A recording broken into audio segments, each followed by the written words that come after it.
Chapter 5. Seeking Truth. The State Library of New South Wales stood like a sentinel of knowledge in the heart of Sydney, its sandstone columns glowing golden in the late autumn sun. Ibrahiim had caught the train from Lakemba, telling his parents he was doing research for his history assignment.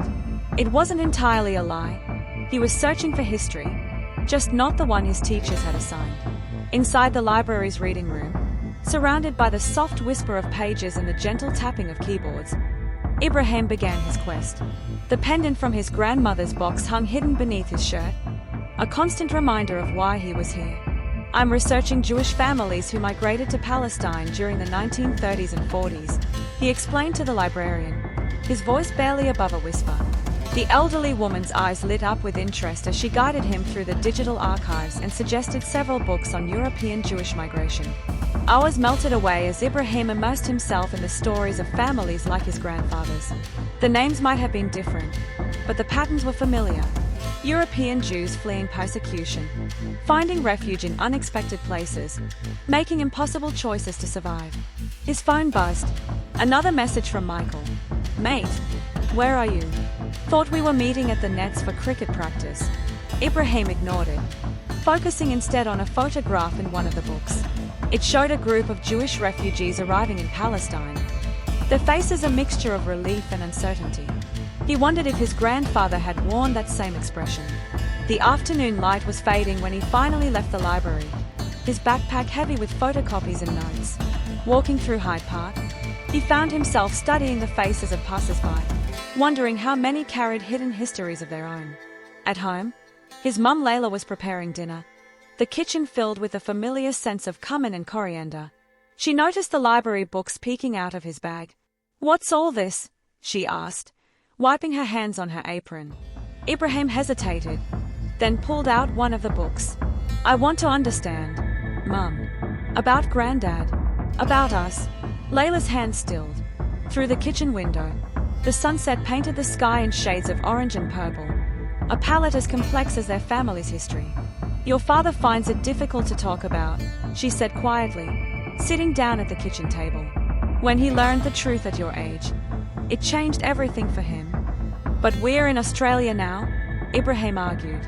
"Things are different here. Everyone's got a story about where they came from." His mum smiled sadly.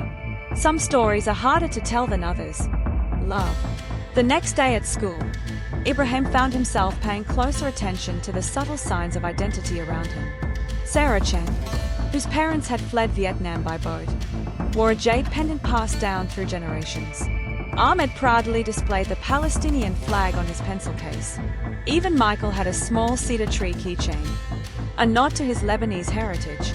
During lunch break, Ibrahiim sat with Rachel Goldman, a quiet girl from his modern history class. Her grandfather had survived the Holocaust, a fact she had shared during their class discussions on World War II. "Rachel," he began carefully, "how do you deal with knowing what your family went through?" She looked up from her sandwich, surprised by the question. "It's part of who I am," she said thoughtfully. "Not all of who I am, but an important part." "Why do you ask?" Before he could respond, Michael dropped into the seat beside them. "There you are. Missed you at cricket yesterday, mate."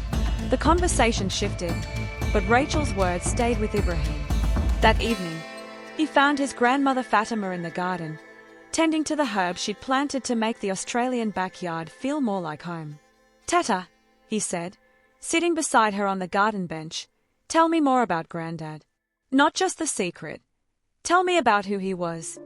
Fatima's weathered hands stilled among the parsley leaves. "He was a man who understood that survival sometimes means letting go of who you were to become who you need to be. But he never forgot his roots. They just grew deeper, in different soil." She pulled a sprig of za'atar, crushing the leaves to release their fragrant oil. "Like these herbs, they are growing in Australian soil, but they carry the essence of our homeland. Both things can be true at once." That night, Ibrahiim lay awake, thinking about identity and belonging. The sound of trains rumbling past carried stories of thousands of migrants, each with their own complex histories. His phone lit up with another message from Michael. "Everything okay, mate? You've been pretty quiet lately." He started typing several responses, deleting each one. How could he explain that he was discovering he wasn't exactly who everyone thought he was? Who he thought he was? That his family story was written in multiple alphabets, multiple traditions? The next morning, as he walked to school through the familiar streets of Lakemba, Ibrahiim felt different.